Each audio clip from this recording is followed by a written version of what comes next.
Hi, my name is Ed with Brookstone Realtors. Back again with another video to give you some tips to help you on your home buying or selling journey. Today I want to talk about the 5 things that you should ask any real estate professional that wants to sell your home when you're interviewing them. Question number 1, how many homes have you sold over the last 12 months? So now, I don't know if you know this or not, but the average agent has only sold 6 to 7 homes per year. And selling 6 or 7 homes per year is just not enough to pretty much put food on the table or have it be a full-time career. So this leads you down to, do you have enough experience to be able to get my home sold and for the best price possible?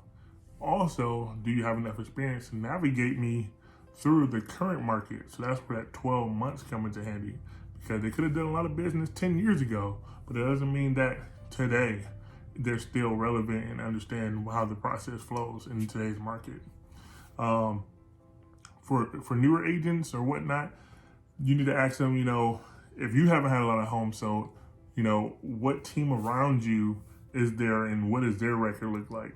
Do you have the support of those other agents in your office to be able to help you guide you through the process? Because there's nothing wrong. Everybody got to start somewhere. So, having a correct team around younger or less experienced agents is key. Number 2, what is your plan to sell my home?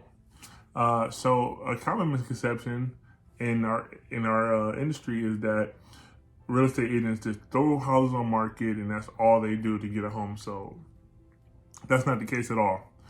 There is a small subset of the population that are real estate agents who do this practice, but they're usually rarely ever successful. So when you see a successful real estate agent, he or she has a proven track record and plan to get your home sold. And this is a question that you need to ask. They should be able to provide you a step-by-step process of what they're going to do to get your home sold. Any solid real estate agent is going to have this. Question number 3, after they tell you their plan to be able to get your home sold, you need to ask them, what do you have in place to hold yourself accountable to make sure you do everything you told me you were going to do? Example, for us in my business, I have a risk-free agreement with all my sellers. So that risk-free agreement says, if I don't do what I say I'm going to do, you can fire me on the spot, and there's no, contract. There's nothing to tie you down to me. As long as I'm doing what I'm supposed to do, then we should have a long-term relationship. If I'm not doing what I said I was going to do, you can fire me and walk away and no harm, no foul.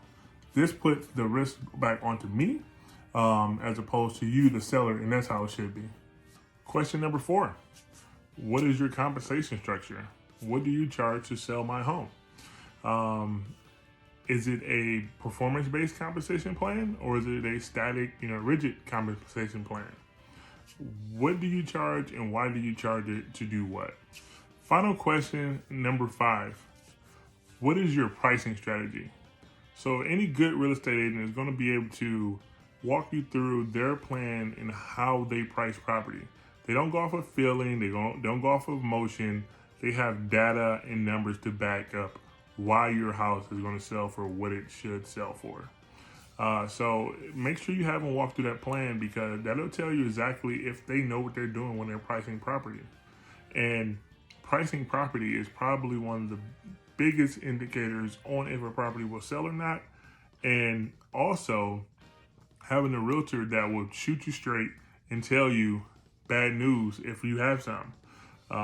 This is going to be very key in making sure you get your home sold and not just listed, because many people put their house on the market and it's way above price and it sits and sits and sits, and they wonder why.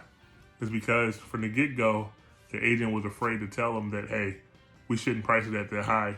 It's not going to sell that high. It's not worth it. All in all, those are my 5 tips to use when you're interviewing prospective real estate agents. And if you're thinking of making a move to sell your property, I would love for you to interview me if you're thinking of making a move in the Metro Detroit area. My information will be down below. Feel free to write a message, drop a comment, or, just share the video. Thanks a lot. Catch you guys later.